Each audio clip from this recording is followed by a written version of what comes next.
Everyone, welcome to पवन वाग academy. This side Ankita. और आज के क्लास में गाइस हम लोग देख रहे हैं अपना one shot video of chapter number 5 electrochemistry. Yes guys, in all total we have completed total one shot videos of 4 chapters.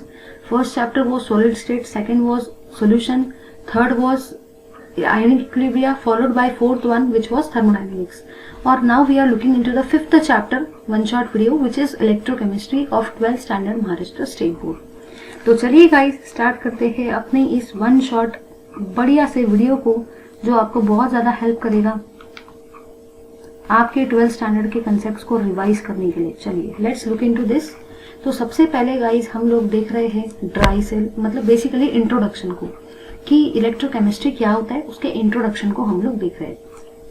तो इलेक्ट्रोकेमिस्ट्री के इंट्रोडक्शन से तो basically as you all know कि कोई क्वेश्चन नहीं आता है, लेकिन फिर भी मैं आपको एकदम शॉर्ट में एक्सप्लेन कर रही हूँ कि इलेक्ट्रोकेमिस्ट्री क्या होता है। तो आपको बस इतना ही याद रखना है, नाम ही है इलेक्ट्रोकेमिस्ट्री, इसका नाम ही है इलेक्ट्रोकेमिस्ट्री।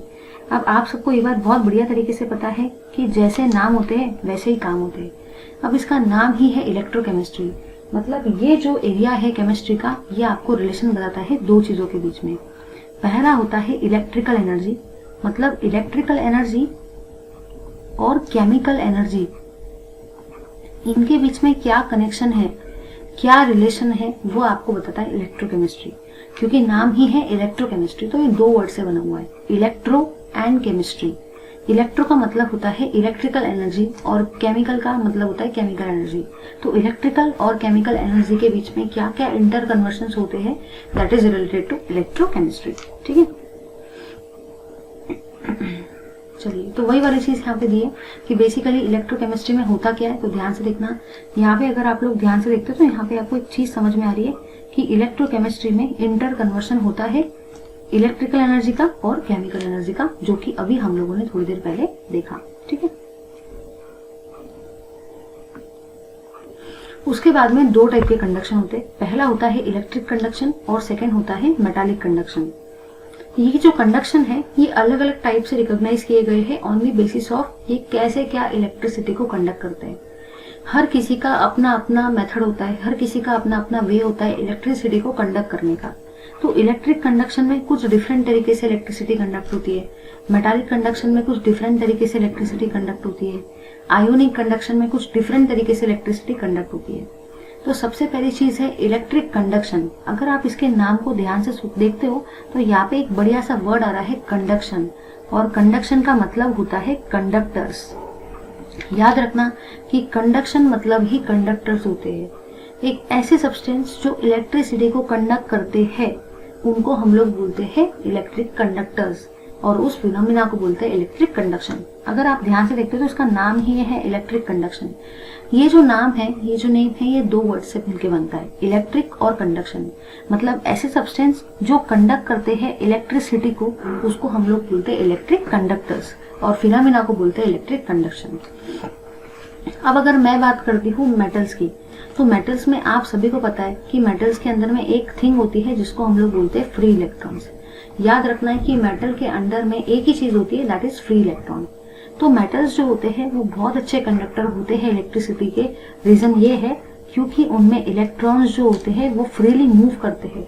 इलेक्ट्रॉन्स के मूवमेंट की वजह से मेटल्स जो होते हैं वो इलेक्ट्रिसिटी को कंडक्ट करते हैं, इसलिए मेटल्स जो होते हैं वो इलेक्ट्रिक कंडक्टर्स होते हैं, और उस फिनोमिना को बोलते हैं मेटालिक कंडक्शन।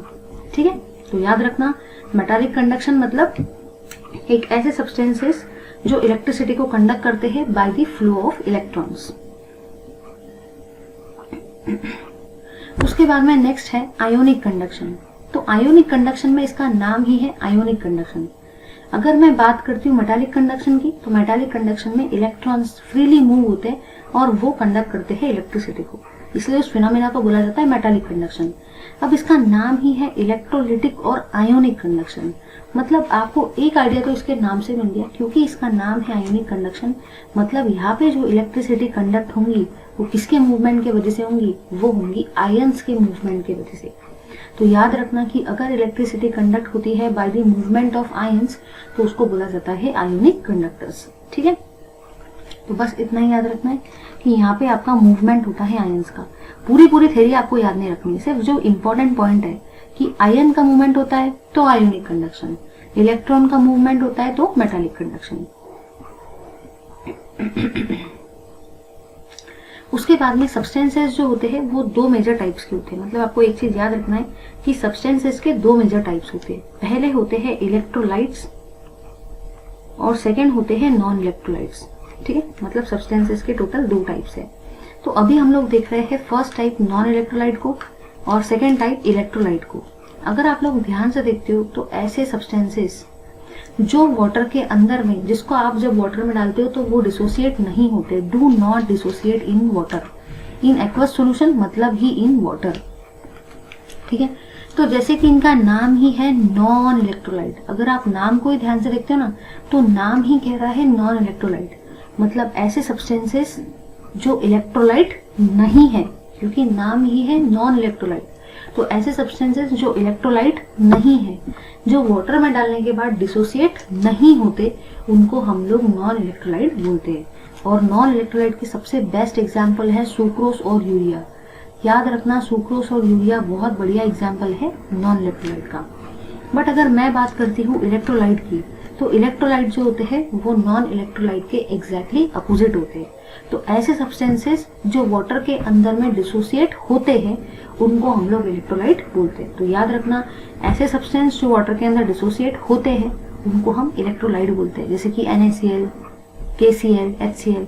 और ऐसे सब्सटेंस जो वाटर के अंदर डिसोसिएट नहीं होते, वाटर के अंदर टूटते नहीं है, उनको हम नॉन इलेक्ट्रोलाइट बोलते हैं। और उसके एग्जाम्पल है सुक्रोज और यूरिया। उसके बाद में जो इलेक्ट्रोलाइट होते हैं, तो इलेक्ट्रोलाइट के दो मेजर टाइप्स होते हैं जिनको अभी हम लोग देख रहे हैं। जैसे कि मैंने आपको बताया कि सब्सटेंस में टोटल दो टाइप्स सब्सटेंसेस होते हैं। पहला सब्सटेंस जो होता है वो आप सभी को पता है, पहला सब्सटेंस जो होता है वो रहता है आपका इलेक्ट्रोलाइट, है ना। और सेकेंड सब्सटेंस जो रहता है वो रहता है आपका नॉन इलेक्ट्रोलाइट। और इलेक्ट्रोलाइट और नॉन इलेक्ट्रोलाइट को अभी हमने डिस्कस किया। फिर उसके बाद में मैं आपको ये बता रही हूँ कि इलेक्ट्रोलाइट के भी दो मेजर टाइप्स होते हैं। पहला होता है स्ट्रॉन्ग इलेक्ट्रोलाइट और सेकंड होता है वीक इलेक्ट्रोलाइट। तो याद रखना कि इलेक्ट्रोलाइट के टोटल दो मेजर टाइप्स है, पहला है स्ट्रॉन्ग इलेक्ट्रोलाइट और सेकंड है वीक इलेक्ट्रोलाइट। तो चलो डिस्कस करते हैं स्ट्रॉन्ग इलेक्ट्रोलाइट को। अगर मैं बात करती हूँ ना स्ट्रॉन्ग इलेक्ट्रोलाइट की, तो स्ट्रॉन्ग इलेक्ट्रोलाइट का मतलब देखो क्या होता है। अब ये दोनों ही टाइप्स इलेक्ट्रोलाइट के, मतलब वाटर के अंदर तो ये भी डिसोसिएट होने वाला है और वाटर के अंदर में तो ये भी डिसोसिएट होगा, क्योंकि भाई ये दोनों इलेक्ट्रोलाइट के टाइप है। चलो वो बात अलग है कि एक स्ट्रॉन्ग है एक वीक है, लेकिन है तो दोनों इलेक्ट्रोलाइट के टाइप ना। इसका मतलब दोनों के दोनों डिसोसिएट तो होने वाले हैं, लेकिन इसका नाम ही है स्ट्रॉन्ग। मतलब ये जो स्ट्रॉन्ग इलेक्ट्रोलाइट है, ये जो सब्सटेंसेस है, ये इनका जो एक्सटेंट ऑफ डिसोसिएशन रहेगा वो कैसा रहेगा, ज्यादा रहेगा। तो याद रखना कि जो स्ट्रॉन्ग इलेक्ट्रोलाइट होते हैं उनमें जो भी एक्सटेंट ऑफ डिसोसिएशन होता है, मतलब वो बहुत ज्यादा टूटते हैं, वो हाई होता है। और जो वीक इलेक्ट्रोलाइट होते हैं उनमें जो एक्सटेंट ऑफ डिसोसिएशन होता है वो लो होता है। तो समझ गए ना। तो सब्सटेंसेस के टोटल दो major type, electrolyte, non electrolyte. Non electrolyte water के अंदर डिसोसिएट नहीं होते, इलेक्ट्रोलाइट वाटर के अंदर डिसोसिएट होते हैं। इलेक्ट्रोलाइट के फिर से दो मेजर टाइप है, strong electrolyte, weak electrolyte. Strong electrolyte भी डिसोसिएट होंगे, वीक इलेक्ट्रोलाइट भी डिसोसिएट होंगे, no doubt. But strong electrolyte जो है उनका एक्सटेंट ऑफ डिसोसिएशन हाई रहेगा और वीक इलेक्ट्रोलाइट का एक्सटेंट ऑफ डिसोसिएशन लो रहेगा।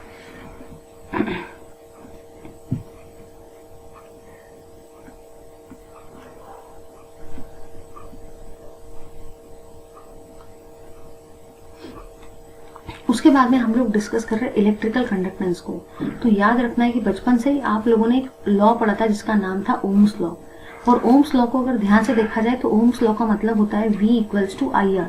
तो इसी R को अपन ऐसा भी तो लिख सकते हैं जैसे V इक्वल्स टू IR होता है, तो ऐसा भी तो इसको लिख सकते हैं ना, R equals to V upon I। करना कुछ भी नहीं है, V इक्वल्स टू IR था ना, उसको पहले देख के लिखा, उसके बाद में R को इधर लेके आ गए, तो ये क्या बन गया, V अपॉन I। याद रखना कि V मतलब पोटेंशियल होता है जिसको हम लोग वोल्टेज बोलते हैं, और वोल्टेज का यूनिट होता है वोल्ट। I मतलब करंट होता है और उसका यूनिट होता है एम्पियर, और R मतलब होता है रेजिस्टेंस। तो याद रखना कि I मतलब इलेक्ट्रिक करंट, V मतलब पोटेंशियल डिफरेंस और R मतलब रेजिस्टेंस। बाद में आगे की अगर बात की जाए तो आप सभी को ये बात भी बहुत बढ़िया तरीके से पता है कि जो कंडक्टेंस होता है, कंडक्टेंस वो हमेशा रेजिस्टेंस का उल्टा होता है। याद रखना कि कंडक्टेंस जो होता है वो हमेशा रेजिस्टेंस का अपोजिट होता है, ये आपने फिजिक्स में भी पढ़ा होगा। तो G मतलब होता है कंडक्टेंस। याद रखो बहुत बढ़िया तरीके से कि जो G होता है, इस G का मतलब इलेक्ट्रिकल कंडक्टेंस होता है, और ये जो R है, इस R का मतलब इलेक्ट्रिक रेजिस्टेंस होता है। और जो भी कंडक्टेंस होता है वो हमेशा रेजिस्टेंस का रेसिप्रोकल होता है, मतलब अपोजिट होता है। अब आगे की बात करते हैं, जैसे कि अगर मैं बात करती हूँ रेजिस्टेंस की और कंडक्टेंस की, तो रेजिस्टेंस का जो यूनिट होता है वो ओम होता है। याद रखना कि रेजिस्टेंस का यूनिट जो होता है वो ओम होता है, और ओम सिंबल को हम लोग ओमेगा साइन से रिप्रेजेंट करते हैं। अब कंडक्टेंस जो है वो रेजिस्टेंस का अपोजिट है, मतलब कंडक्टेंस जो है भाई उसका यूनिट क्या रहेगा, ओम इनवर्स, और इसी ओम इनवर्स का मतलब साइमेंस V होता है। तो इतनी चीज दिमाग में फिट कर लो कि V इक्वल्स टू IR जो होता है वो ओम्स लॉ है। कंडक्टेंस जो होता है जिसको हम G से रिप्रेजेंट करते हैं वो रेजिस्टेंस का अपोजिट होता है। रेजिस्टेंस का यूनिट होता है ओम्स और कंडक्टेंस का यूनिट होता है ओम इनवर्स और साइमेन। ठीक है, उसके बाद में आप सभी को ये बात भी बहुत बढ़िया तरीके से पता है कि जो रेजिस्टेंस होता है किसी भी कंडक्टर का वो डायरेक्टली प्रोपोर्शनल होता है L को। L मतलब ही होता है लेंथ और A मतलब ही होता है एरिया ऑफ क्रॉस सेक्शन। तो याद रखना कि जो भी रेजिस्टेंस होता है किसी भी कंडक्टर का वो डायरेक्टली प्रोपोर्शनल होता है लेंथ को, मतलब L को, और इनवर्सली प्रोपोर्शनल होता है एरिया ऑफ क्रॉस सेक्शन को। और ये बात भी आपको याद रखना है कि जब आप प्रोपोर्शनलिटी साइन को हटाते हो तो हमेशा दो चीजें आती है, इक्वल्स टू और कुछ ना कुछ कांस्टेंट। तो जब आपने ये प्रोपोर्शनलिटी साइन को हटाया तो इसके जगह पे आया इक्वल्स टू और कुछ ना कुछ कांस्टेंट, और ये जो कांस्टेंट है इस कांस्टेंट को हम लोग बोलते हैं रेजिस्टिविटी। तो याद रखना ये कांस्टेंट को हम लोग रेजिस्टिविटी बोलते हैं। उसके बाद में आते हैं हम लोग कंडक्टिविटी की तरफ। अगर मैं बात करती हूँ रेजिस्टेंस और कंडक्टेंस की तो सिर्फ 2 मिनट यहाँ पे ध्यान से देखो, सारी चीजें एकदम बढ़िया तरीके से क्लियर हो जाएंगी। सबसे पहले मैंने ये बताया कि जो R होता है ना, वो डायरेक्टली प्रोपोर्शनल होता है L/A को, मतलब ही R का मतलब रो इंटू L/A भी हो सकता है। ये बात सभी को बहुत बढ़िया तरीके से पता है। सेकेंड पॉइंट, जो भी रेजिस्टेंस होता है वो इनवर्सली प्रोपोर्शनल होता है कंडक्टेंस को, मतलब हम ऐसा भी लिख सकते हैं कि resistance is the inverse of conductance. Next thing मैंने आपको ये बताना है कि जो कंडक्टेंस होता है वो डायरेक्टली प्रोपोर्शनल होता है एरिया को और इनवर्सली प्रोपोर्शनल होता है लेंथ को। कैसे क्या है जरा इधर देखना। रीजन ये है, जैसे रेजिस्टेंस डायरेक्टली प्रोपोर्शनल है लेंथ को और इनवर्सली प्रोपोर्शनल है एल को, है ना, L/A। अब रेजिस्टेंस का उल्टा कंडक्टेंस है, इसलिए कंडक्टेंस जो है इसका अपोजिट कर देना, A/L। तो इसी के जगह पे आप लोग ऐसा भी लिख सकते हो K × L/A। अब आपको क्या क्या याद रखना है कि R मतलब रेजिस्टेंस, है ना, रो मतलब रेजिस्टिविटी, L मतलब लेंथ, A मतलब area of cross section, G मतलब कंडक्टेंस और K मतलब कंडक्टिविटी। तो वैसे आप एक और रिलेशन भी डिराइव कर सकते हो कि जो रेजिस्टिविटी है वो इनवर्स होता है कंडक्टिविटी के। तो रेजिस्टेंस रेसिप्रोकल होता है कंडक्टेंस के, रेजिस्टिविटी रेसिप्रोकल होता है कंडक्टिविटी के।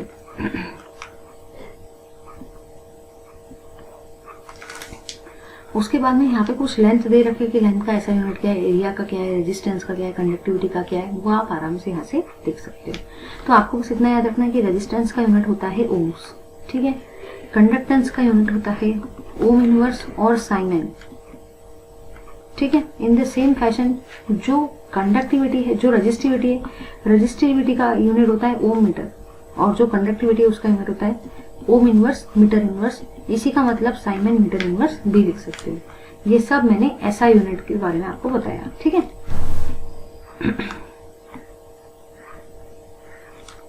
उसके बाद में अब हम लोग देख रहे हैं मोलर कंडक्टिविटी का कंसेप्ट कि बेसिकली ये मोलर कंडक्टिविटी होता क्या है उसको हम लोग डिस्कस कर रहे हैं। तो आपको बस इतना ही याद रखना है कि जो मोलर कंडक्टिविटी होता है उसको हम लोग उल्टे ट्रायंगल से रिप्रेजेंट करते हैं, या तो आप बोलो उल्टे V, क्योंकि ये देखो ये V ऐसा होता है, जब आप V को उल्टा करते हो तो वो ऐसा दिखता है। तो मोलर कंडक्टिविटी को हम लोग उल्टे V वाले सिंबल से रिप्रेजेंट करते हैं। फिर आगे हम लोग एक रिलेशन देखने वाले हैं।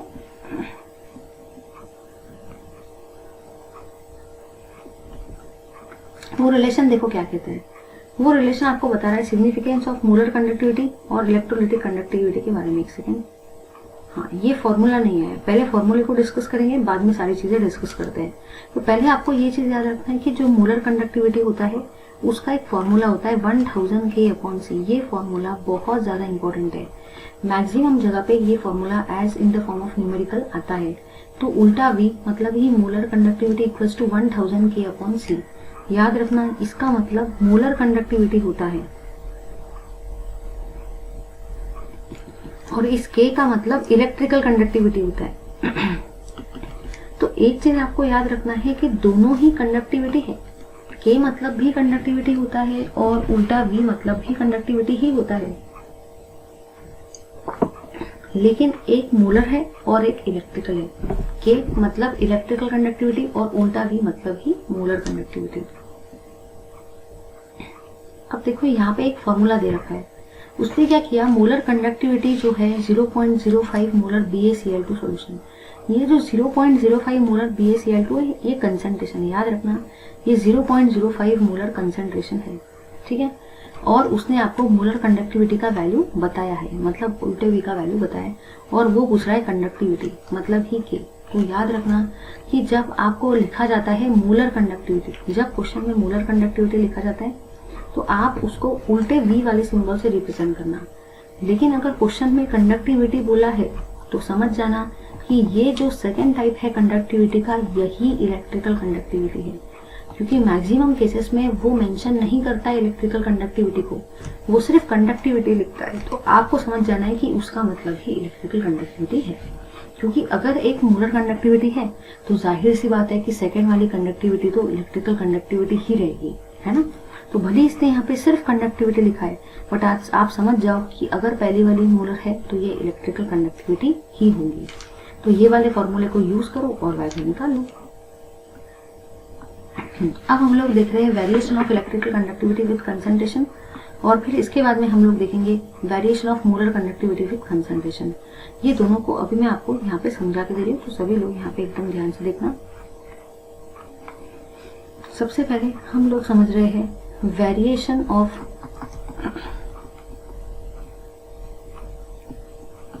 Electrical conductivity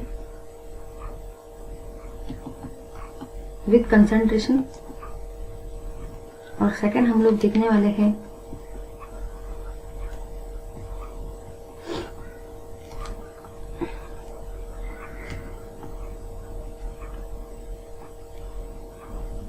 variation of molar conductivity with concentration. चलिए डिस्कस करते हैं कि इलेक्ट्रिकल कंडक्टिविटी और मोलर कंडक्टिविटी का वेरिएशन जो होता है कंसंट्रेशन के साथ में, वो कैसे क्या होता है वो हम लोग देख रहे हैं। जरा यहाँ पे ध्यान से देखना। चलो देखते हैं। सबसे पहली और सबसे काम की चीज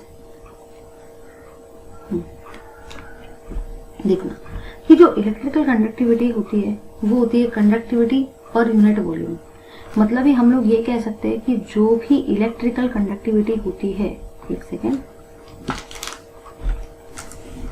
जो भी इलेक्ट्रिकल कंडक्टिविटी होती है ना, इलेक्ट्रिकल कंडक्टिविटी वो डायरेक्टली प्रोपोर्शनल होती है number of ions per unit volume को। याद रखना कि जो भी इलेक्ट्रिकल कंडक्टिविटी होती है वो डायरेक्टली प्रोपोर्शनल होती है number of ions per unit volume को।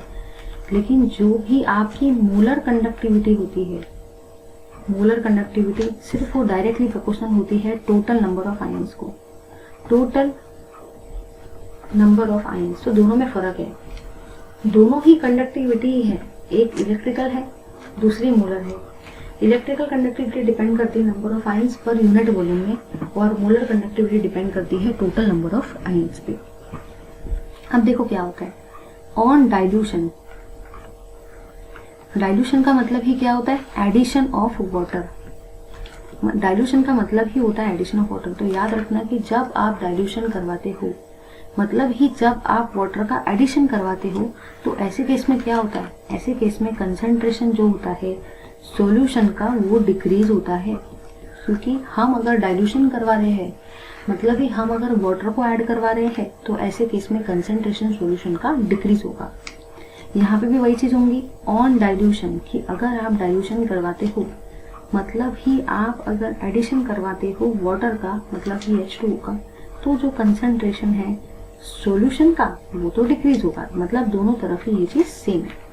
अब आगे की बात जरा ध्यान से देखना। सेकंड पॉइंट देखो क्या कहता है। नेक्स्ट पॉइंट ये कहता है कि जब आप डाइल्यूशन करवाते हो, मतलब जब आप वाटर का एडिशन करवाते हो, तो नो डाउट कि कंसंट्रेशन तो कम होता है, लेकिन जो नंबर ऑफ आयंस होते हैं, नंबर ऑफ आयंस वो इंक्रीज होते हैं, नंबर ऑफ आयंस बढ़ते जाते हैं। क्योंकि जाहिर सी बात है भाई, अगर सपोज मैंने ये ग्लास लिया, ग्लास के अंदर पहले से थोड़ा सा कुछ था, पहले से थोड़ा सा कुछ शुगर सॉल्यूशन था, फिर मैंने इसके अंदर में अगर बहुत सारा वाटर ऐड किया, मतलब ही मैंने इसके अंदर वाले सॉल्यूशन का अगर डाइल्यूशन करवाया, तो अगर वाटर ऐड किया तो टोटल नंबर ऑफ आयंस तो जाहिर सी बात है भाई बढ़ेंगे, क्योंकि पहले कम आयन थे, फिर मैंने वाटर ऐड किया तो वाटर के आयन भी तो ऐड हुए ना। इसका मतलब टोटल नंबर ऑफ आयंस तो इसमें इंक्रीज हो गए। यहाँ पे भी वही चीज होंगी कि टोटल नंबर ऑफ आयंस तो इंक्रीज होंगे, टोटल नंबर ऑफ आयंस तो भाई यहाँ पे भी इंक्रीज होंगे, दोनों तरफ इंक्रीज होने वाले, क्योंकि वाटर ऐड कर रहे हैं। तो अब देखो क्या होगा, टोटल नंबर ऑफ आयंस तो इंक्रीज हो रहे हैं, लेकिन number of ions per unit volume जो है, number of ions per unit volume वो डिक्रीज हो रहे हैं। अब यहाँ से अपन को एक इंटरप्रिटेशन निकालना है, और वो इंटरप्रिटेशन मैं आपको बताती हूँ कि हम लोग क्या इंटरप्रेट यहाँ से करने वाले हैं। हम लोगों ने यहाँ पे ये देखा भाई कि जब आप डाइल्यूशन करवाते हो तो सॉल्यूशन का कंसंट्रेशन कम होता है, टोटल नंबर ऑफ आयंस बढ़ते हैं और number of ions per unit volume कम होते हैं। इलेक्ट्रिकल कंडक्टिविटी किसके ऊपर डिपेंड करती है? Number of ions per unit volume के ऊपर। याद रखना कि इलेक्ट्रिकल कंडक्टिविटी डिपेंड करती है number of ions per unit volume के ऊपर। अब वो तो कम हो रहे हैं, इसका मतलब जो K है, इसका मतलब जो इलेक्ट्रिकल कंडक्टिविटी है वो क्या होंगी? वो डिक्रीज होंगी ऑन डाइल्यूशन। तो याद रखना कि जैसे जैसे आप डाइल्यूशन करवाते हो, जैसे जैसे आप वाटर को ऐड करवाते हो, तो भले टोटल नंबर ऑफ आयंस बढ़ते हैं, लेकिन number of ions per unit volume कम होते हैं। और इलेक्ट्रिकल कंडक्टिविटी डिपेंड करती है number of ions per unit volume के ऊपर। ये कम हो रहे हैं, इसलिए इलेक्ट्रिकल कंडक्टिविटी भी कम होती है ऑन डाइल्यूशन। वही अगर मैं बात करूं मोलर कंडक्टिविटी की, तो मोलर कंडक्टिविटी तो डायरेक्टली प्रोपोर्शनल होती है टोटल नंबर ऑफ आयंस को। याद रखना, molar conductivity is directly proportional to total number of ions. अब टोटल नंबर ऑफ आयंस जो है वो तो इंक्रीज हो रहे हैं, इसका मतलब जो K उल्टा V है, मतलब ही जो मोलर कंडक्टिविटी है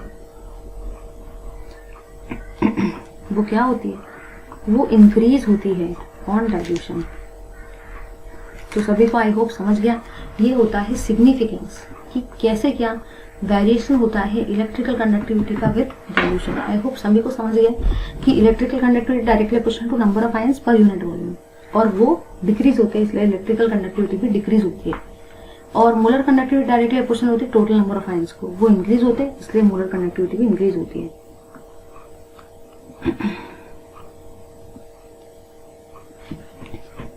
तो ये हमने डिस्कस कर लिया।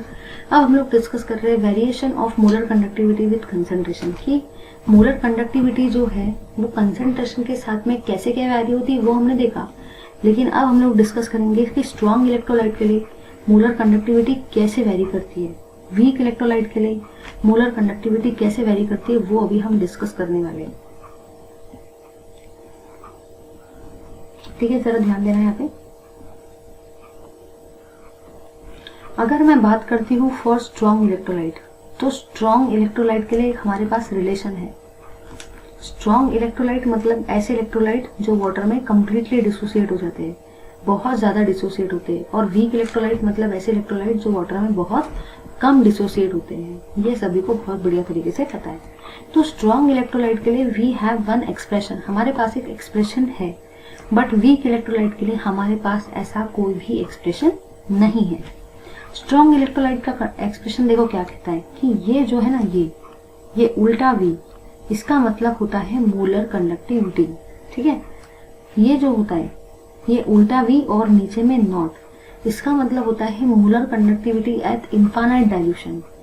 इनफाइनाइट डाइल्यूशन मतलब कि ऐसी मोलर कंडक्टिविटी जब हम लोग वाटर बहुत ज्यादा ऐड करते हैं। इन्फानाइट अमाउंट में अगर हम लोग वाटर को ऐड करते हैं सॉल्यूशन में, बहुत ज्यादा अमाउंट में अगर हम वाटर को ऐड करते हैं सॉल्यूशन में, तो उसको हम लोग बोलते हैं इन्फानाइट डाइल्यूशन। तो उल्टा V का मतलब होता है मोलर कंडक्टिविटी, और उल्टा V अपॉन नॉट का मतलब होता है molar conductivity at infinite dilution minus A√C। A एक कांस्टेंट है और C मतलब ही होता है कंसंट्रेशन। ठीक है, चलो आगे देखते हैं। अगर मैं बात करती हूँ वीक इलेक्ट्रोलाइट के लिए, तो वीक इलेक्ट्रोलाइट के लिए हमारे पास कोई भी एक्सप्रेशन नहीं है। ठीक है, अब जरा इधर देखना, अगर हम इस एक्सप्रेशन को देखते हैं, तो चलो इस एक्सप्रेशन को देखते हैं। इसका मतलब होता है y, इसका मतलब होता है x, इसका मतलब होता है n, और इसका मतलब होता है c।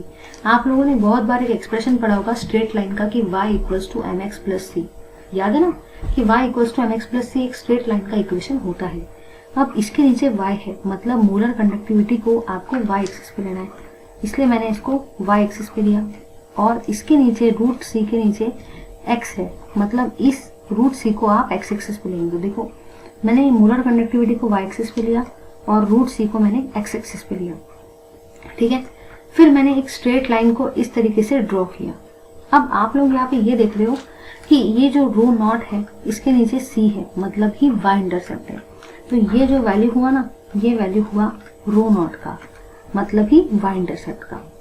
अब अगर मैं ध्यान से देखती हूँ स्ट्रॉन्ग इलेक्ट्रोलाइट के लिए, तो स्ट्रॉन्ग इलेक्ट्रोलाइट के लिए ये कुछ इस तरीके से वैरी कर रहा है।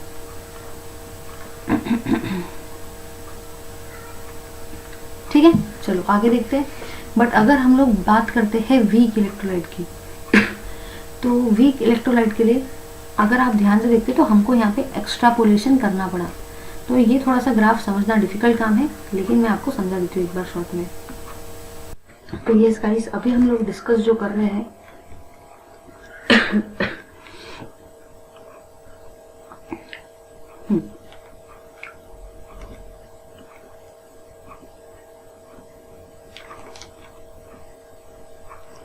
तो अभी हम लोग डिस्कस कर रहे हैं स्ट्रॉन्ग इलेक्ट्रोलाइट और वीक इलेक्ट्रोलाइट में वेरिएशन को। इससे पहले हम लोगों ने डिस्कस किया था कि जो भी आपका मोलर कंडक्टिविटी होता है वो कंसंट्रेशन के साथ कैसे वेरी करता है उसको देखा था, और हमने ये भी देखा था कि जो भी आपका इलेक्ट्रिकल कंडक्टिविटी है वो कंसंट्रेशन के साथ कैसे वेरी करता है। अब हम लोग देख रहे हैं मोलर कंडक्टिविटी जो होता है, मतलब जो उल्टा V होता है, वो कंसंट्रेशन के साथ में कैसे वेरी करता है for strong electrolyte and weak electrolyte. मतलब दोनों टाइप के इलेक्ट्रोलाइट के लिए हम लोग डिस्कस कर रहे हैं, स्ट्रॉन्ग इलेक्ट्रोलाइट के लिए भी डिस्कस कर रहे हैं और वीक इलेक्ट्रोलाइट के लिए भी डिस्कस कर रहे हैं। अगर आप इस कर्व को देखते हो तो ये कर्व आपको बता रहा है मोलर कंडक्टिविटी और कंसंट्रेशन के बारे में। ये जो है इस ग्राफ की ये y एक्सिस है, और ये वाला जो है ये इस ग्राफ की x एक्सिस है। ये जो आपको स्ट्रेट लाइन वाला कर्व दिख रहा है वो दिख रहा है स्ट्रॉन्ग इलेक्ट्रोलाइट के लिए, और जो ये कर्व्ड शेप का आपको कर्व दिख रहा है वो है वीक इलेक्ट्रोलाइट के लिए। आपने यहाँ पे ये भी देखा कि जो मोलर कंडक्टिविटी है स्ट्रॉन्ग इलेक्ट्रोलाइट की कंसंट्रेशन के साथ वो लीनियरली वेरी कर रही है। देखो ना, यहाँ पे अगर आप लोग ध्यान से देखते हो तो ये कर्व आपको लीनियर फॉर्म में दिख रहा है, मतलब स्ट्रॉन्ग इलेक्ट्रोलाइट की मोलर कंडक्टिविटी कंसंट्रेशन के साथ लीनियरली वेरी कर रही है। लेकिन जो वीक इलेक्ट्रोलाइट है उसकी अगर आप कंडक्टिविटी को देखते हो तो वो बिल्कुल भी लीनियरली वेरी नहीं कर रही है। सेकेंड थिंग, ये जो ये वाली चीज है ना, ये इस तरीके से एक्सटेंड करना, इसको बोला जाता है एक्स्ट्रापोलेशन। याद रखना कि जब हम लोग कोई भी ग्राफ को एक्सटेंड करवाते हैं y एक्सिस की तरफ तो उसको हम एक्स्ट्रापोलेशन बोलते हैं, जो कि सिर्फ और सिर्फ हम लोग स्ट्रॉन्ग इलेक्ट्रोलाइट में ही कर सकते हैं। वीक इलेक्ट्रोलाइट में हम लोग एक्स्ट्रापोलेशन नहीं कर सकते क्योंकि उसकी मोलर कंडक्टिविटी लीनियरली वेरी नहीं हो रही है। नेक्स्ट पॉइंट ये भी है कि जो स्ट्रॉन्ग इलेक्ट्रोलाइट है उसके लिए हमारे पास एक एक्सप्रेशन है, और वो एक्सप्रेशन देखो क्या है, वो एक्सप्रेशन है ये वाला कि molar conductivity equals to molar conductivity naught, मतलब ही molar conductivity at infinite dilution. जब आप बहुत सारा वाटर ऐड करते हो, इन्फानाइट अमाउंट में वाटर ऐड करते हो तो उसको इन्फानाइट डाइल्यूशन बोलते हैं। ए कांस्टेंट है और square root of C concentration है। ठीक है, चलिए आगे देखते हैं। ये जो ग्राफ है ये काफी ज्यादा इंपॉर्टेंट है, तो इस ग्राफ को अच्छे से करना। उसके बाद में हम लोग डिस्कस कर रहे हैं कोहल-रोसेस लॉ को। कोहल-रोसेस लॉ क्या कहता है, याद रखना इस लॉ का नाम ही है Kohlrausch's law of independent migration of ion. मतलब ये लॉ ये कहता है कि हर एक आयन जो होता है वो इंडिपेंडेंटली माइग्रेट करता है इररिस्पेक्टिव ऑफ अदर आयन, क्योंकि नाम ही है इंडिपेंडेंट माइग्रेशन ऑफ आयन। मतलब हर एक आयन इंडिपेंडेंटली माइग्रेट करता है, इंडिपेंडेंटली मूव करता है इधर से इधर, इधर से इधर। तो याद रखना कि हर एक आयन इंडिपेंडेंटली मूव करता है with respect to other ion. समझ गए ना? अब यहाँ पे आपको अगर निकालने का है molar conductivity at infinite dilution, तो देखो वो आप लोग कैसे निकालते हो। वो आप लोग निकालते हो एक फॉर्मूले से, और वो फॉर्मूला है n plus into lambda plus plus n minus into lambda minus. तो याद रखना कि ये होता है, इसका मतलब होता है molar conductivity at infinite dilution. ठीक है, n प्लस का मतलब होता है नंबर ऑफ कटायन और n माइनस का मतलब होता है नंबर ऑफ अनायन। ठीक है, लैम्डा प्लस का मतलब होता है मोलर कंडक्टिविटी ऑफ कटायन और लैम्डा माइनस का मतलब होता है मोलर कंडक्टिविटी ऑफ अनायन। तो ये आपको अच्छे से याद रखना है कि n प्लस मतलब number of cation, n minus मतलब number of anion, lambda plus मतलब मोलर कंडक्टिविटी ऑफ कटायन और लैम्डा माइनस मतलब मोलर कंडक्टिविटी ऑफ अनायन। अब जैसे कि यहाँ पे आपको दिख रहा है KCl, तो इसको आप लोग कैसे लिख सकते हो, K प्लस Cl। BaOH2 है तो इसको आप लोग लिख सकते हैं Ba2 plus plus OH minus. ये मैंने आपको बहुत बढ़िया तरीके से डिटेल वाले क्लास में एक लेक्चर में पूरा यही समझाया था कि KCl को कैसे लिखते हैं, BaOH2 को कैसे लिखते हैं। सारी चीजों को मैंने आपको बहुत बढ़िया तरीके से समझा के दिया था आपके डिटेल वाले क्लास में। तो बस वही वाली चीज को आपको यहाँ पे यूज करना है। ठीक है, चलिए आगे देखते हैं। उसके बाद में हम एक क्वेश्चन को देख रहे हैं। वो क्वेश्चन में आपको बोल रखा है calculate the molar conductivity of AgI at zero concentration. मतलब ही वो आपको पूछ रहा है लैम्डा नॉट का वैल्यू। याद रखना इस लैम्डा नॉट का 3 मतलब होते हैं। पहला मतलब देखो क्या होता है, लैम्डा नॉट का पहला मतलब जो होता है वो होता है लिमिटिंग मोलर कंडक्टिविटी। याद रखना पहला मीनिंग है लिमिटिंग मोलर कंडक्टिविटी। सेकेंड जो लैम्डा नॉट का मतलब होता है वो होता है molar conductivity at infinite dilution.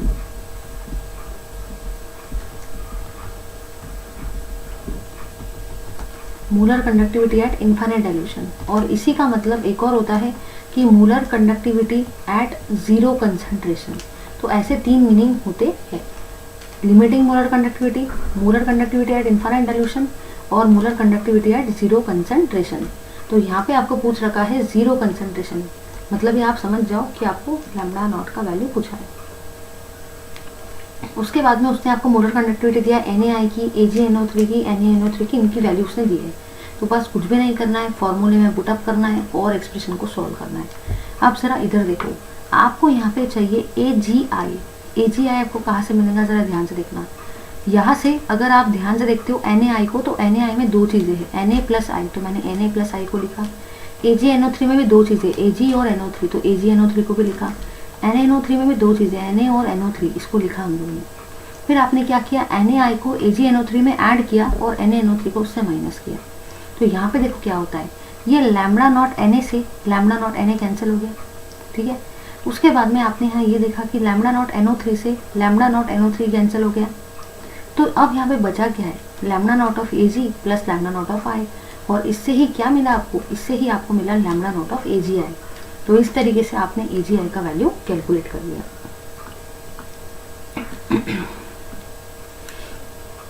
आगे देखते हैं, calculate the molar conductivity of CaCl2 and Na2SO4। यहाँ पे भी बिल्कुल आपको वैसा ही करना है, कुछ भी चीज़ डिफरेंट नहीं है, सारी चीज़ें सेम है। CaCl2 के लिए भी आपको सेम वही वाली चीज़ यूज़ करना है, Ca2 plus plus twice into Cl minus. Values यहाँ पे दिए हैं Cl माइनस के, Na प्लस के, SO4 माइनस के। वैल्यू पुटअप करो और आंसर को सॉल्व करो। ये चीज़ हमने काफ़ी डिटेल में डिस्कस की थी वो वाले क्लास में। उसके बाद में अब हम लोग देख रहे हैं molar conductivity and degree of dissociation. तो आप सभी को पता है कि मोलर कंडक्टिविटी का मतलब होता है उल्टा V, और डिग्री ऑफ डिसोसिएशन जो होता है उसको हम लोग अल्फा से रिप्रेजेंट करते हैं। तो जो भी आपका डिग्री ऑफ डिसोसिएशन होता है हमेशा याद रखना कि वो होता है molar conductivity at concentration C upon molar conductivity at infinite dilution. तो हमेशा याद रखना कि डिग्री ऑफ डिसोसिएशन मतलब ही अल्फा का वैल्यू होता है लैम्डा अपॉन लैम्डा नॉट, मतलब ही molar conductivity at concentration C upon molar conductivity at infinite dilution और एट जीरो कंसंट्रेशन और लिमिटिंग मोलर कंडक्टिविटी। अब यहाँ पे उसने आपको मोलर कंडक्टिविटी का वैल्यू दिया है एक कंसंट्रेशन पर, है ना। उसके बाद में मतलब ही ये आप समझ सकते हो कि ये लैम्बडा सी का वैल्यू है क्योंकि कंसंट्रेशन पर दिया है। फिर बोल रहा है वो calculate the degree of dissociation. तो डिग्री ऑफ डिसोसिएशन मतलब ही आपको अल्फा को कैलकुलेट करना है और आपको दे रखा है molar conductivity of acetic acid at zero concentration. Zero concentration मतलब ही ये वैल्यू इसका हुआ, ये वैल्यू कंसंट्रेशन पे हुआ और आपको अल्फा निकालना है। तो इस फॉर्मूले का यूज करो और अल्फा का वैल्यू कैलकुलेट करो। उसके बाद में कंडक्टिविटी सेल की बात कर रहे हैं। कंडक्टिविटी सेल जो होता है एक ऐसा सेल है जिससे आप कंडक्टिविटी का वैल्यू डिटरमाइन करते हो, इसलिए उसको बोला जाता है कंडक्टिविटी सेल। कोई भी अगर मैंने आपको सोल्यूशन दिया उसकी कंडक्टिविटी आपको नहीं पता तो आप कंडक्टिविटी सेल से उसको डिटरमाइन कर सकते हो। करना कुछ भी नहीं कि आपको एक सोल्यूशन का बीकर लेना है, बीकर के अंदर सोल्यूशन को डालना है। सोल्यूशन के अंदर में ये जो ट्यूब है इसको ग्लास ट्यूब बोला जाता है और ग्लास ट्यूब के अंदर में प्लैटिनम प्लेट होती है। इसकी हेल्प से हम लोग कंडक्टिविटी को डिटरमाइन कर सकते हैं। अब अगर आप लोग ध्यान से देखते हो तो आपको याद रखना है कि जो L होता है, L का मतलब होता है लेंथ, A का मतलब होता है एरिया, R का मतलब रेजिस्टेंस और K का मतलब कंडक्टिविटी। नेक्स्ट थिंग ये है कि जो भी B होता है हर एक सेल के लिए वो कांस्टेंट होता है। हर एक सेल का अपना एक कांस्टेंट होता है जिसको हम लोग बोलते हैं सेल कांस्टेंट। तो याद रख लो, इस चीज़ को दिमाग में अच्छे से फिट कर लो कि हर एक सेल का एक कांस्टेंट होता है जिसको हम लोग सेल कांस्टेंट बोलते हैं और सेल कांस्टेंट का जो वैल्यू होता है वो क्या होता है, L अपॉन ए। तो याद रखना कि सेल कांस्टेंट का एक वैल्यू है B equals to L upon A. Next thing ये भी है कि K जो होता है उसका मतलब होता है B अपॉन R। तो आपको टोटल सिर्फ और सिर्फ दो टाइप के रिलेशन याद रखना है और जो पहला रिलेशन है ना वो देखो क्या है। पहला रिलेशन है आपका B equals to L upon A, जो आपको याद रखना है। B equals to L upon है, ये है पहला रिलेशन। और सेकंड रिलेशन है K equals to B upon R। तो ये दो रिलेशन जिसको याद है उसके सारे के सारे न्यूमेरिकल्स जो है एकदम बढ़िया तरीके से सॉल्व हो जाएंगे। B equals to L upon A और K equals to B upon R। ठीक है, चलो आगे देखते हैं।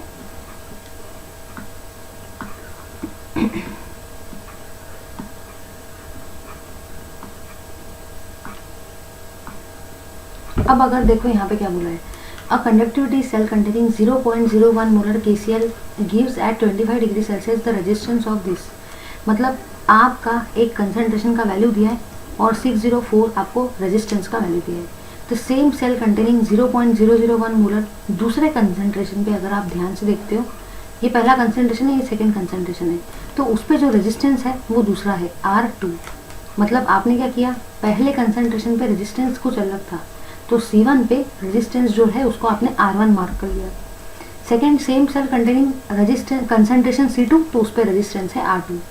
Calculate the molar conductivity of 0.001 molar AgNO3। इसी के साथ साथ आपको कंडक्टिविटी दिया हुआ है और आपको मोलर कंडक्टिविटी को कैलकुलेट करना है। देखो सबसे पहले आप लोग क्या करेंगे, सीधी बात अगर मैं बोलूँ ना तो मोलर कंडक्टिविटी अगर आपको निकालना है तो उसका आपके पास एक फॉर्मूला है और वो फॉर्मूला ये है कि molar conductivity equals to 1000 K upon C। ये मतलब होता है मोलर कंडक्टिविटी, K मतलब इलेक्ट्रिकल कंडक्टिविटी। तो मोलर कंडक्टिविटी निकालने के लिए आपको कंसंट्रेशन का वैल्यू पता होना चाहिए और आपको K का वैल्यू पता होना चाहिए, तभी जाके आप मोलर कंडक्टिविटी निकाल सकते हो। अब क्वेश्चन में C का वैल्यू मतलब कंसंट्रेशन का तो वैल्यू दिया हुआ है, लेकिन क्वेश्चन में K का वैल्यू नहीं दिया है। मतलब अगर आपको सबसे पहले मोलर कंडक्टिविटी को निकालना है तो उससे पहले आपको K का वैल्यू पता होना चाहिए, क्योंकि K के बिना आप नहीं निकाल पाएंगे। और अगर मैं बात करती हूँ आगे की, तो K के लिए आपको पता होना चाहिए B का वैल्यू।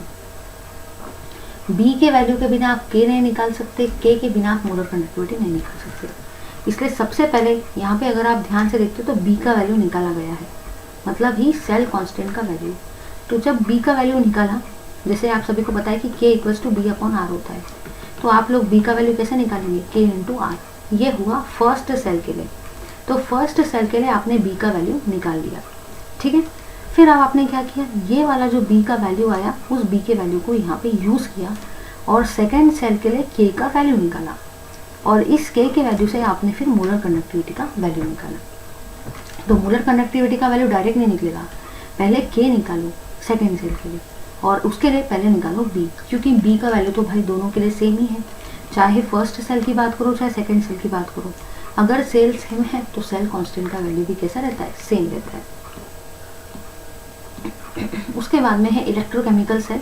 इलेक्ट्रोकेमिकल सेल का जो डेफिनेशन है वो पार्ट आपका डिलीट हो गया है। उसके बाद में आपको याद रखना है कि जो इलेक्ट्रोड होते हैं वो हमेशा दो टाइप के होते हैं, क्योंकि अगर मैं किसी भी सेल की बात करती हूँ तो सेल में दो टाइप की चीज़ें होती है। पहला होता है इलेक्ट्रोड और सेकंड होता है इलेक्ट्रोलाइट। याद रखना कि सेल में हमेशा दो टाइप की चीज़ें होती है, इलेक्ट्रोड और इलेक्ट्रोलाइट। इलेक्ट्रोड में दो चीज़ें होती है। इलेक्ट्रोड मतलब एक ऐसा मेटल का सरफेस जहाँ पे ऑक्सीडेशन और रिडक्शन रिएक्शन होती है, उसको हम लोग इलेक्ट्रोड बोलते हैं। तो याद रखना कि सेल हमेशा दो चीज़ों से बनता है, इलेक्ट्रोड और इलेक्ट्रोलाइट। इलेक्ट्रोड मतलब एक ऐसा मेटल का सरफेस जिसपे ऑक्सीडेशन और रिडक्शन रिएक्शन होती है। अब इलेक्ट्रोड के टोटल दो टाइप है, पहला है कैथोड और सेकंड है एनोड।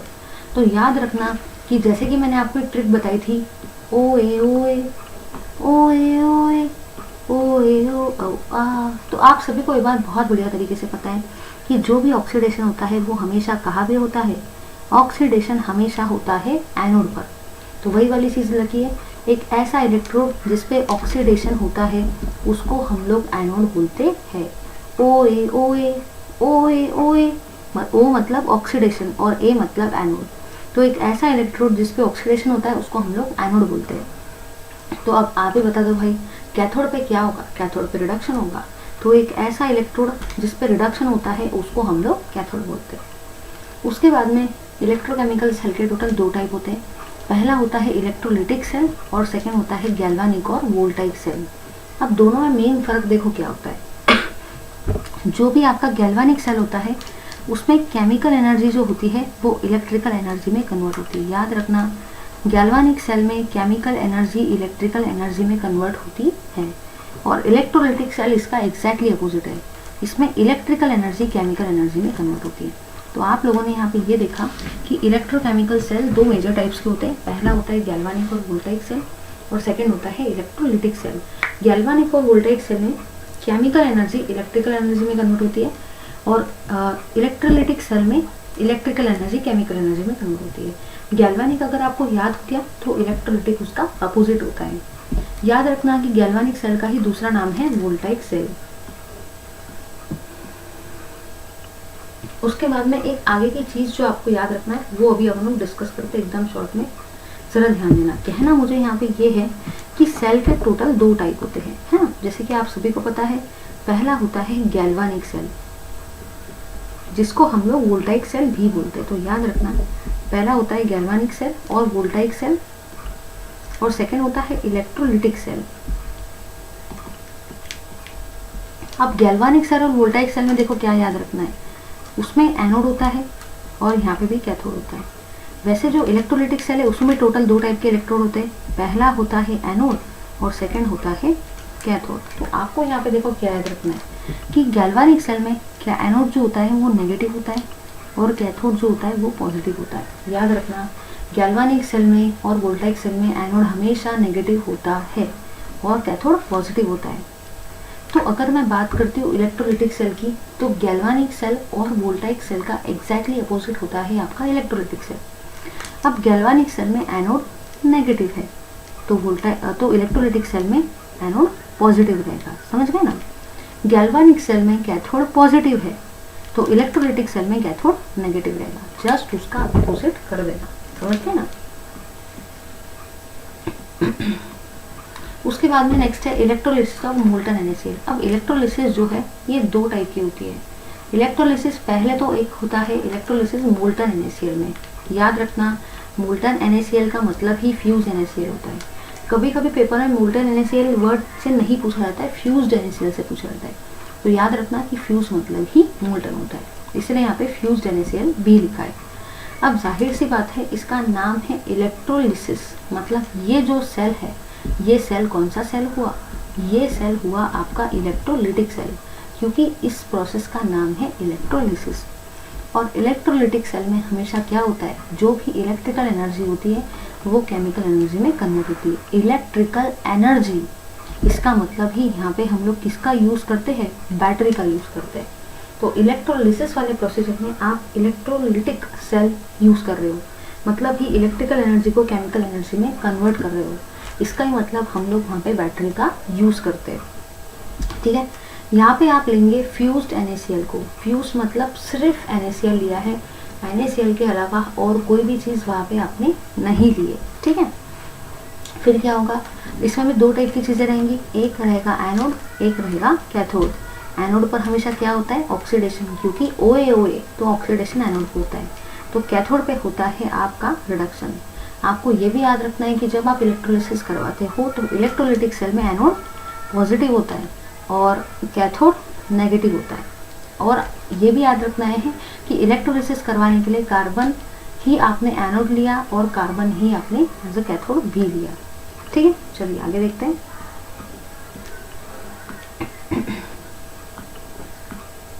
ये है कुछ सेल रिएक्शन जो हो रही है ऑक्सीडेशन हाफ सेल में इलेक्ट्रोलिटिक सेल के। ठीक है, और ये है कुछ रिडक्शन रिएक्शंस। याद रखना यहाँ पे नाम है ऑक्सीडेशन। ऑक्सीडेशन का मतलब ही होता है लॉस ऑफ इलेक्ट्रॉन। मैं लिखा देती हूँ लगे तो आपको ये चीज़ क्लियर हो जाएगी। याद रखना है आपको बहुत बढ़िया तरीके से कि एक सेकेंड,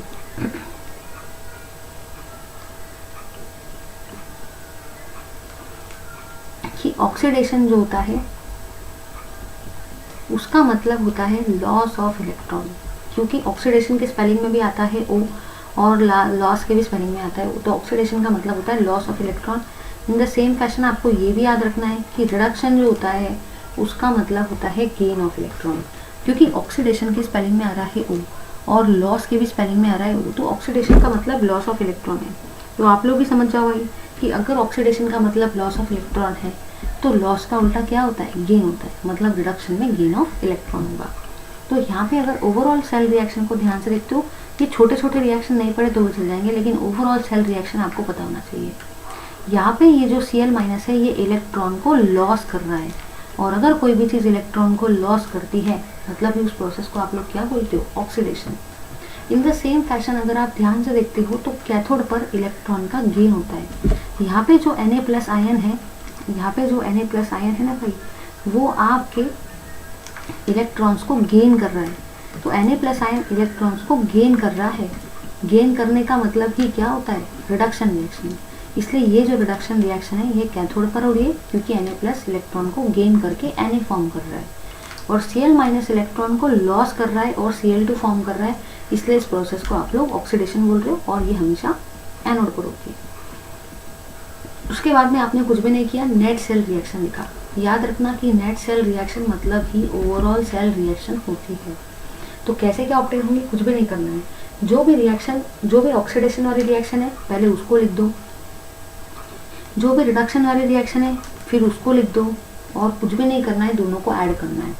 जब आप दोनों को ऐड करोगे तो ये दो इलेक्ट्रॉन से ये दो इलेक्ट्रॉन हो जाएंगे कैंसिल। तो यहाँ पे क्या बचा, twice of Na+, twice of Cl-, और ये क्या दे रहा है आपको, ट्वाइस ऑफ Na + Cl2। तो आई होप सभी को ये चीज़ बढ़िया तरीके से क्लियर हो गई कि नेट सेल रिएक्शन को भी हम लोग ओवरऑल सेल रिएक्शन बोलते हैं। और ये कैसे ऑब्टेन होता है, करना कुछ भी नहीं है, सिर्फ एक ही काम करना है कि ऑक्सीडेशन रिएक्शन को रिडक्शन रिएक्शन के साथ ऐड करना है और ओवरऑल सेल रिएक्शन लिखना है। अब यहाँ पे रिजल्ट्स दे रखे कि क्या क्या रिजल्ट होते हैं जब आप मोल्टन NaCl का इलेक्ट्रोलिसिस करवाते हो। ये रिजल्ट से जनरली पेपर में MCQ से एक क्वेश्चन आपको देखने को मिलेगा। तो मोल्टन NaCl मतलब ही फ्यूज्ड NaCl का जब आप इलेक्ट्रोलिसिस करवाते हो तो क्या प्रोडक्ट बनते हैं वो भी हम डिस्कस कर रहे हैं। अब pale green chlorine gas is release at anode. Anode पे पेल ग्रीन कलर की क्लोरीन गैस रिलीज होती है, क्योंकि जो क्लोरीन गैस होती है उसका कलर हमेशा पेल ग्रीन होता है, तो वो रिलीज होती है एनोड पर। इसी के साथ साथ मोल्टन सिल्वरी वाइट सोडियम, जो वाइट कलर का सोडियम होता है वो डिपॉजिट होता है एट कैथोड। तो दो टाइप की चीज़ें आप ऑब्जर्व करते हो इलेक्ट्रोलिसिस जब आप करवाते हो मोल्टन NaCl का। पहला चीज़ ये है कि पेल ग्रीन कलर की क्लोरीन गैस रिलीज होती है एनोड पर और वाइट सोडियम डिपॉजिट होता है कैथोड पर। उसके बाद में नेक्स्ट है electrolysis of aqueous NaCl। Aqueous का नाम ही होता है NaCl के साथ में वाटर भी है।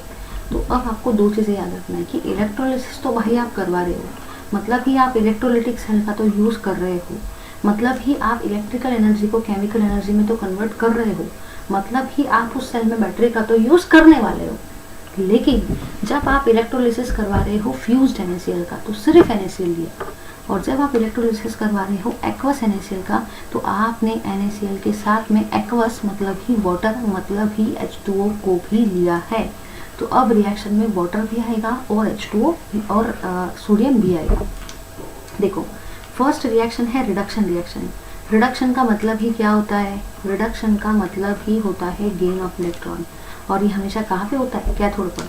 तो अगर आप ध्यान से देखते हो तो जो Na+ आयन है NaCl से, वो एक इलेक्ट्रॉन को गेन कर रहे हैं, मतलब ही उनका रिडक्शन हो रहा है, और जो कि कैथोड पे हो रहा है और फिर सोडियम फॉर्म हो रहा है। सेकेंड केस में आपने यहाँ पे ये देखा कि जो वाटर है वो इलेक्ट्रॉन का गेन, सॉरी एक सेकेंड, ये वाली रिएक्शन वाटर भी इलेक्ट्रॉन का गेन कर रहा है और वो फॉर्म कर रहा है H2 और OH- आयन, मतलब दो टाइप के रिडक्शन पॉसिबल है, क्योंकि अब आप इलेक्ट्रोलिसिस करवा रहे हो एक्वस NaCl का, तो दो टाइप के रिडक्शन पॉसिबल है, reduction of Na+ and reduction of water. In the same fashion आपने यहाँ पे ये देखा कि ऑक्सीडेशन में दो टाइप की चीज़ों के पॉसिबल है, क्लोरीन का भी ऑक्सीडेशन हो रहा है और वाटर का भी ऑक्सीडेशन हो रहा है। ऑक्सीडेशन का मतलब ही क्या होता है? ऑक्सीडेशन का मतलब ही होता है लॉस ऑफ इलेक्ट्रॉन, जो कि एनोड पर होता है। तो यहाँ पे भी इलेक्ट्रॉन का लॉस हो रहा है और यहाँ पे भी इलेक्ट्रॉन का लॉस हो रहा है, दोनों का ही आपने ऑक्सीडेशन भी करवाया।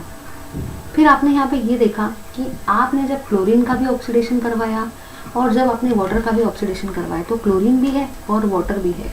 तो क्लोरीन और वाटर में से ऑक्सीडेशन जो है वो सिर्फ और सिर्फ क्लोरीन का ही होता है, वाटर का नहीं होता है, क्योंकि क्लोरीन की ऑक्सीडेशन टेंडेंसी ज़्यादा होती है। इन द सेम फैशन जब आप रिडक्शन करवाते हो Na और H2O का, तो Na का रिडक्शन नहीं होता है और सिर्फ रिडक्शन वाटर का होता है, क्योंकि वाटर की टेंडेंसी ज़्यादा होती है रिडक्शन में। तो क्लोरीन में भी क्लोरीन और वाटर दोनों थे क्योंकि एक्वस NaCl था, और Na और H2O दोनों थे क्योंकि एक्वस NaCl था। तो H2O का रिडक्शन और H2O का ऑक्सीडेशन नहीं होता है, ये ऑक्सीडेशन के बारे में। इन द सेम फैशन आपने यहाँ पे ये देखा कि Na का रिडक्शन नहीं होता है। तो अब बचता क्या है? क्लोरीन और वाटर, इसलिए मैंने यहाँ पे लिया क्लोरीन और वाटर को, रिएक्शन करवाई, ये दो इलेक्ट्रॉन से ये दो इलेक्ट्रॉन कैंसिल हो गए, जो भी चीज़ बच गई उनको लिख दिया। अब रिजल्ट जो है, यहाँ से एक MCQ टाइप का क्वेश्चन आपको देखने को मिलेगा। तो चलिए देखते हैं रिजल्ट को। Hydrogen gas is liberated at cathode.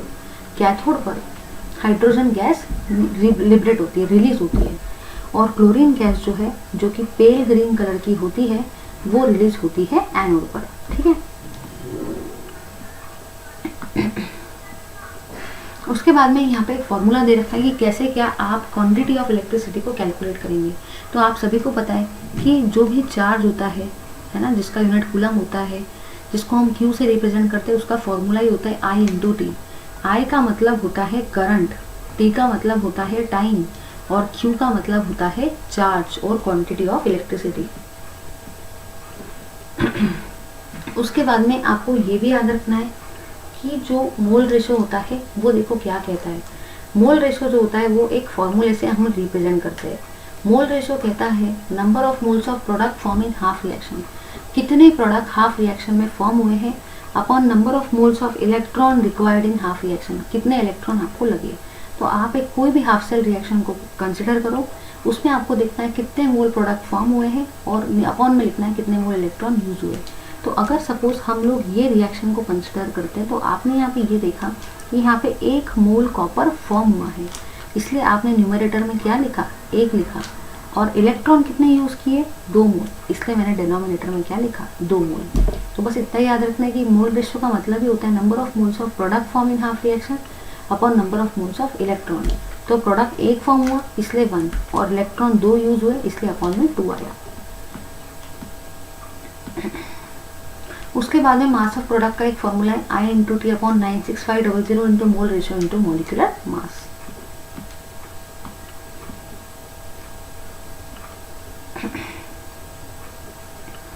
Similarly हम लोग मोल रेशियो इसके लिए भी कैलकुलेट करेंगे। तो पहले आपको कुछ भी नहीं करना है, आपने Ag++1 इलेक्ट्रॉन से Ag फॉर्म होने वाली रिएक्शन को लिख दिया। अगर आप ध्यान से देखते हो तो यहाँ पे 1 मोल Ag फॉर्म हुआ है और इलेक्ट्रॉन भी 1 मोल यूटिलाइज हुआ है। और जो मोल रेशियो होता है, मोल रेशियो का क्या फॉर्मूला होता है? मोल रेशियो का फॉर्मूला होता है number of moles of product form, जितना भी प्रोडक्ट फॉर्म हुआ है उसका मोल अपॉन में number of moles of electron. तो प्रोडक्ट कितना फॉर्म हुआ, 1 मोल, इसलिए 1 लिखा, और इलेक्ट्रॉन में कितने यूज हुए, 1, इसलिए अपॉन में भी 1 आया, और 1/1 मतलब ही 1 होता है। तो इसका मोल रेशियो 1। फिर वो आपको पूछ रहा है मास, मतलब ही मास का फॉर्मूला क्या होता है, तो मास का फॉर्मूला होता है W, मतलब ही मास ऑफ प्रोडक्ट फॉर्म, जिसका फॉर्मूला होता है आपका I into T upon 96500 into mole ratio into molecular mass.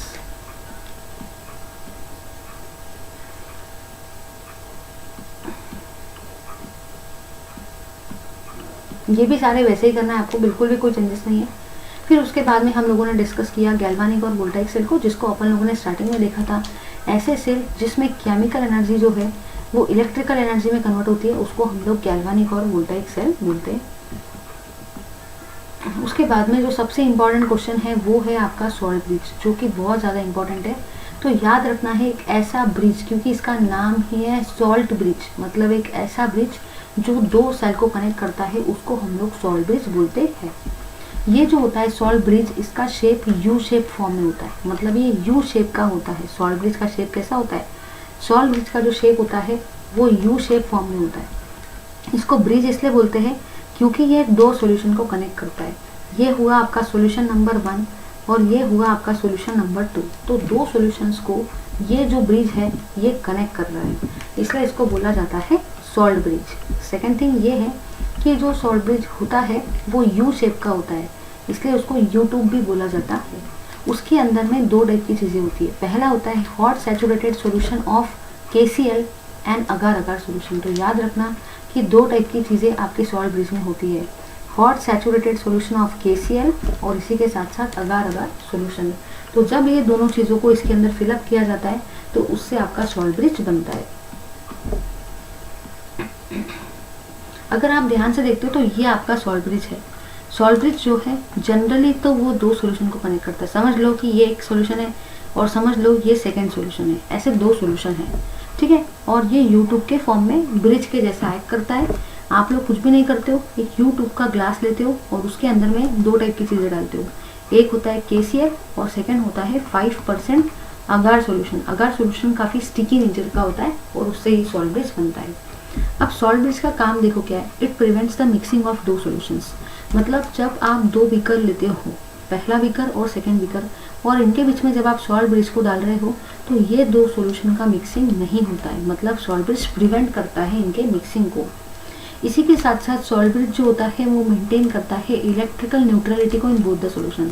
दोनों ही सॉल्यूशन में इलेक्ट्रिकल न्यूट्रलिटी को वो मेंटेन रखता है, चार्ज को बढ़ने नहीं देता।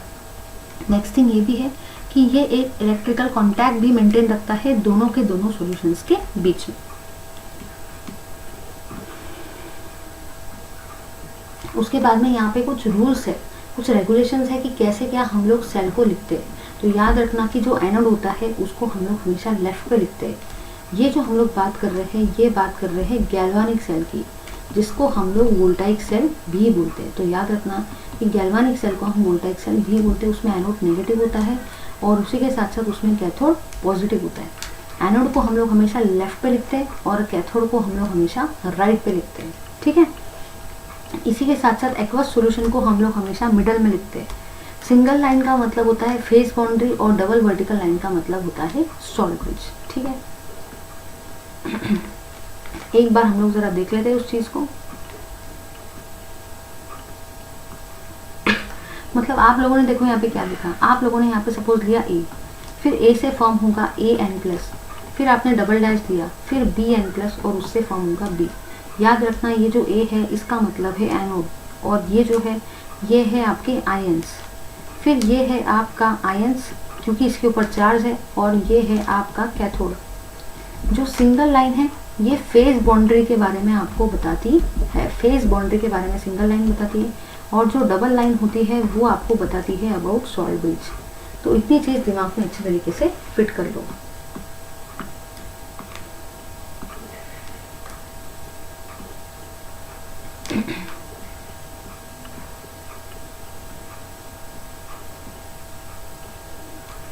फिर हम लोग देख रहे हैं आगे का पॉइंट जो कि है इलेक्ट्रोड पोटेंशियल, कि इलेक्ट्रोड पोटेंशियल क्या होता है। तो चलिए डिस्कस करते हैं इलेक्ट्रोड पोटेंशियल को ज़्यादा टाइम वेस्ट किए बिना। इलेक्ट्रोड पोटेंशियल और सेल पोटेंशियल, याद रखना है कि जो भी पोटेंशियल डिफरेंस जनरेट होता है, पोटेंशियल डिफरेंस जो भी स्टेब्लिश होता है, जो भी जनरेट होता है इलेक्ट्रोड हाफ रिएक्शन के वजह से, जो कि इलेक्ट्रोड के सरफेस पर होती है। मतलब इलेक्ट्रोड के सरफेस पर इलेक्ट्रोड हाफ रिएक्शन होती है और इलेक्ट्रोड हाफ रिएक्शन होने के वजह से एक पोटेंशियल सरफेस पे जनरेट होता है। तो जो भी पोटेंशियल इलेक्ट्रोड के सरफेस पे जनरेट होता है उसको हम लोग इलेक्ट्रोड पोटेंशियल बोलते हैं। उसका एक फॉर्मूला होता है E cell equals to E nought of oxidation plus E of reduction. ठीक है, उसके बाद में है स्टैंडर्ड पोटेंशियल। स्टैंडर्ड पोटेंशियल का मतलब ही होता है स्टैंडर्ड इलेक्ट्रोड पोटेंशियल। मतलब जाहिर सी बात है कि ये जो पोटेंशियल है ये इलेक्ट्रोड के सरफेस पे तो है ही, लेकिन कंडीशन कैसी है, स्टैंडर्ड कंडीशन। अब स्टैंडर्ड कंडीशन का मतलब देखो क्या होता है। स्टैंडर्ड कंडीशन का मतलब ये होता है कि जो टेम्परेचर है वो 25 डिग्री सेल्सियस होना चाहिए, जो प्रेशर है वो 1 एटमॉस्फेयर होना चाहिए और जो कंसंट्रेशन है वो 1 मोलर होना चाहिए, तब जाके आप वो कंडीशन को स्टैंडर्ड कंडीशन बोलते हो। जनरली हम लोग एक फॉर्मूला यूज करते हैं और वो फॉर्मूला देखो क्या है, जो कि आता है नर्स्ट इक्वेशन से। नर्स्ट इक्वेशन आपको रिलेशन बताता है ई सेल और ई नॉट सेल के बीच में। ई सेल का मतलब होता है इलेक्ट्रोड पोटेंशियल ऑफ सेल और ई नॉट सेल का मतलब होता है standard electrode potential of cell. ये जो नॉट है ना, ये स्टैंडर्ड वर्ड को रिप्रेजेंट करता है, तो standard electrode potential of cell. अब नर्स्ट इक्वेशन का एक फॉर्मूला जो होता है वो देखो कैसे आता है। सपोज मैंने लिया, यहाँ पे एक चीज लेती हूँ मैं, एक सेकेंड। ये चैप्टर थोड़ा सा बड़ा है। A plus B gives C plus D, ये है ये वाली चीज। जो भी चीज एरो के लेफ्ट में आती है उसको हम लोग रिएक्टेंट बोलते हैं और जो भी चीज एरो के राइट में आती है उसको हम लोग प्रोडक्ट बोलते हैं।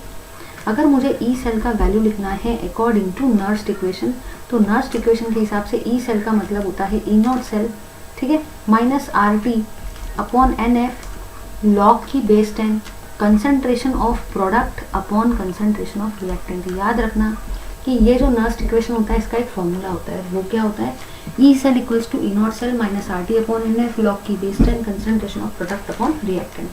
फिर से लिखेंगे E cell equals to E not cell minus R T upon N F log की बेस 10। अगर आप लोग ध्यान से देखते हो तो प्रोडक्ट में आपको दिख रहा है सी और डी, सी और डी एरो के राइट में आ रहे हैं इसलिए वो प्रोडक्ट है, तो आप लोग लिखेंगे concentration of C into concentration of D.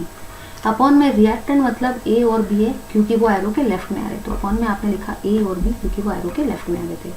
फिर अब जो छोटा सी है वो स्टोइकियोमेट्री, इसलिए उसको पावर में, और स्टोइकियोमेट्री हमेशा पावर में जाती है। तो अब ए के सामने है छोटा है तो स्टोइकियोमेट्री ए है तो उसको पावर में डालो, बी के सामने छोटा बी तो स्टोइकियोमेट्री को हमेशा पावर में डालना। अब आप लोग देखो क्या करेंगे, ये जो फॉर्मूला है ये एल के लिए है ना, और अगर आपको यही फॉर्मूला एल से लॉग के लिए कन्वर्ट करना है तो आप लोग कुछ भी नहीं करेंगे, E cell equals to E not cell minus 2.303। जब भी हम 2.303 से मल्टीप्लाई करते हैं तो जो एल एन होता है वो हमेशा लॉग में कन्वर्ट हो जाता है, और फिर आप लोग लिखेंगे सी की पावर सी, डी की पावर डी, ए की पावर ए और बी की पावर बी। ठीक है, चलिए आगे देखते हैं।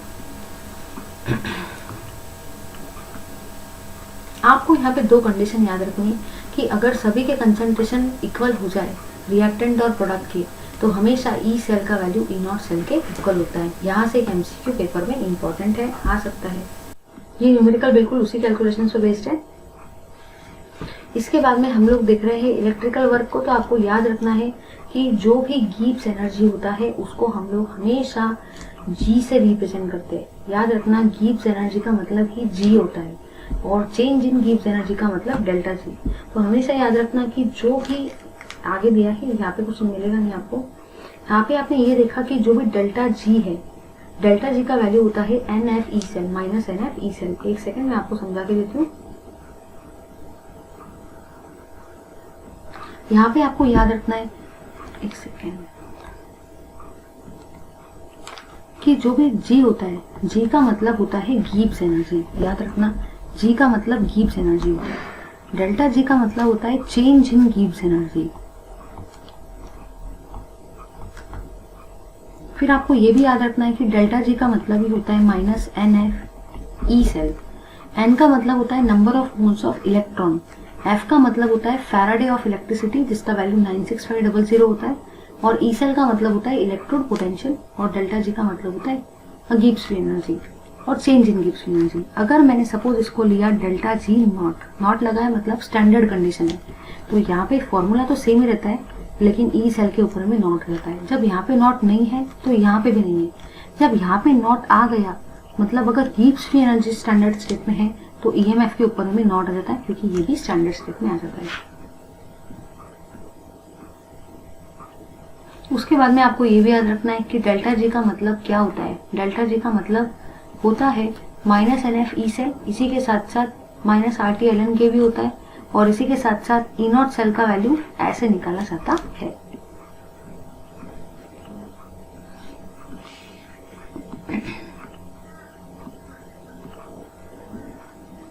रेफरेंस इलेक्ट्रोड मतलब ऐसे इलेक्ट्रोड जिसके रेफरेंस से हम दूसरे इलेक्ट्रोड का वैल्यू निकालते हैं। याद रखना, एक ऐसा इलेक्ट्रोड जिसका रेफरेंस मान के हम बाकी इलेक्ट्रोड्स के वैल्यू निकालते हैं उसको रेफरेंस इलेक्ट्रोड बोलते हैं।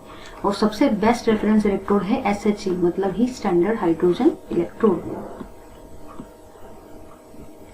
उसके बाद में ये है स्टैंडर्ड हाइड्रोजन इलेक्ट्रोड जो कि मैंने आपको बहुत डिटेल में बताया था कि कैसे क्या ये वर्क करता है। तो फिलहाल आपको याद रखना है कि स्टैंडर्ड हाइड्रोजन इलेक्ट्रोड में 1 मोल H+ आयन का सोल्यूशन हम लेते हैं। इसी के साथ साथ हम हाइड्रोजन गैस लेते हैं। हाइड्रोजन गैस को 1 एटमॉस्फेयर प्रेशर पे लेते हैं और प्लैटिनम इलेक्ट्रोड को लेते हैं। तो इतनी चीज आपको याद रखना है कि स्टैंडर्ड हाइड्रोजन इलेक्ट्रोड में हम लोग 1 मोल H+ आयन को लेते हैं। इसी के साथ साथ हाइड्रोजन गैस लेते हैं 1 एटमॉस्फेयर प्रेशर पे और प्लैटिनम इलेक्ट्रोड को लेते हैं। और ये है स्टैंडर्ड हाइड्रोजन इलेक्ट्रोड का रिप्रेजेंटेशन। H+ आयन को लिया, हाइड्रोजन गैस को लिया और प्लैटिनम इलेक्ट्रोड को लिया।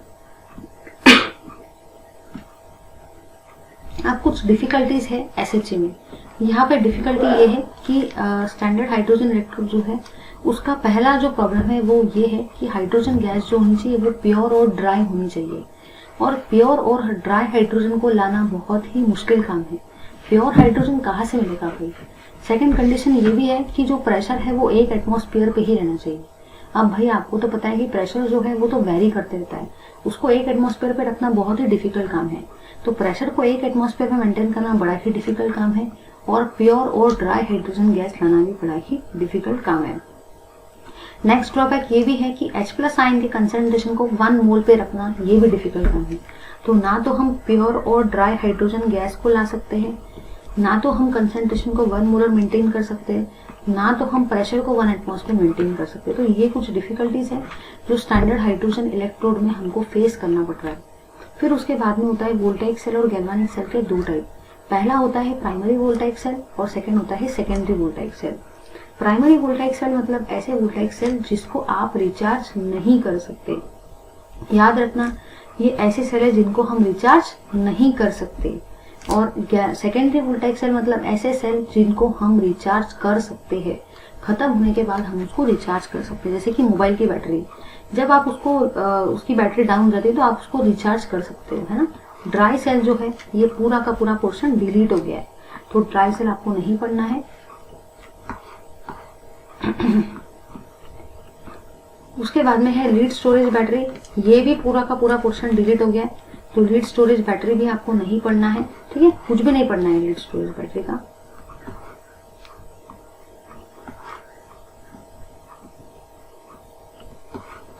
कुछ भी नहीं पढ़ना है सर। उसके बाद में है nickel cadmium cell. Nickel cadmium cell बड़ा ही आसान है, करना कुछ भी नहीं है, इसका नाम है निकेल। मतलब इसमें 2 टाइप के मेटल है। पहला जो मेटल है वो है निकेल और सेकंड जो मेटल है वो है कैडमियम। तो निकेल स्टोरेज बैटरी में 2 टाइप के सेल है, निकेल है और कैडमियम है। तो पहली रिएक्शन आपने निकेल के साथ करवाई, सेकंड रिएक्शन आपने NiO2 के साथ में करवाई। एक ऑक्सीडेशन रहेगी, एक रिडक्शन रहेगी। फिर उसके बाद में नेक्स्ट है मर्क्यूरी बैटरी। मर्क्यूरी बैटरी का नाम ही है मर्क्यूरी बैटरी। इसका मतलब आप मर्क्यूरी का ऑक्साइड लेने वाले हो और इसी के साथ साथ Zn को भी लेने वाले हो और रिएक्शन को करेंगे। फ्यूल सेल जो है ये वाला पार्ट डिलीट हो गया, तो ये आपको पढ़ने की जरूरत बिल्कुल ही नहीं है। कुछ भी नहीं पढ़ना है सब। उसके बाद में नेक्स्ट जो है वो है आपका इलेक्ट्रोकेमिकल सीरीज। इलेक्ट्रोकेमिकल सीरीज जो होती है एक ऐसी सीरीज होती है, एक सेकेंड, इलेक्ट्रोकेमिकल सीरीज एक ऐसी सीरीज होती है जिसमें हम लोग जितने भी आपके एलिमेंट्स हैं उनका इलेक्ट्रो पोटेंशियल इंक्रीजिंग या डिक्रीजिंग ऑर्डर में अरेंज करते हैं, उसको हम इलेक्ट्रोकेमिकल सीरीज बोलते हैं। तो ज्यादा टाइम वेस्ट किए बिना डायरेक्टली मैं इलेक्ट्रोकेमिकल सीरीज को देखती हूँ और इलेक्ट्रोकेमिकल सीरीज देख के आपको सब बता देती हूँ। तो गाइज अगर आप ध्यान से देखते हो तो ये आपकी इलेक्ट्रोकेमिकल सीरीज है। तो इलेक्ट्रोकेमिकल सीरीज में आपने यहाँ ये देखा कि जो हाइड्रोजन है वो, जैसे कि आप सभी को पता है कि हाइड्रोजन एक रेफरेंस इलेक्ट्रोड होता है और रेफरेंस इलेक्ट्रोड की हेल्प से हम लोग बाकी सारे इलेक्ट्रोड का इलेक्ट्रोड पोटेंशियल निकालते हैं, है ना। तो याद रखना है कि हाइड्रोजन जो है उसको हमने उसका जो इलेक्ट्रोड पोटेंशियल है वो 0 माना है, मतलब कि वो आपका रेफरेंस इलेक्ट्रोड हुआ, ठीक है। रेफरेंस इलेक्ट्रोड के ऊपर वाले जितने भी सारे के सारे एलिमेंट है सभी का इलेक्ट्रोड पोटेंशियल अगर आप देखते हो तो वो कैसा है, पॉजिटिव है, मतलब E0 सेल का वैल्यू जो है वो पॉजिटिव है। हाइड्रोजन के नीचे वाले जितने भी एलिमेंट्स है सभी का जो E0 सेल का वैल्यू है वो कैसा है, नेगेटिव है। ध्यान से देखो हर किसी के नीचे में नेगेटिव है, मतलब 0 के ऊपर जो है वो पॉजिटिव है और 0 के नीचे जो है वो नेगेटिव है। यहाँ पे आपने ये देखा कि जो लिथियम है, ठीक है, वो जो है ये सबसे अच्छा रिड्यूसिंग एजेंट है। याद रखना lithium is the best reducing agent, सबसे बढ़िया रिड्यूसिंग एजेंट लिथियम है। ये एमसीक्यू के लिए पूछा जा सकता है।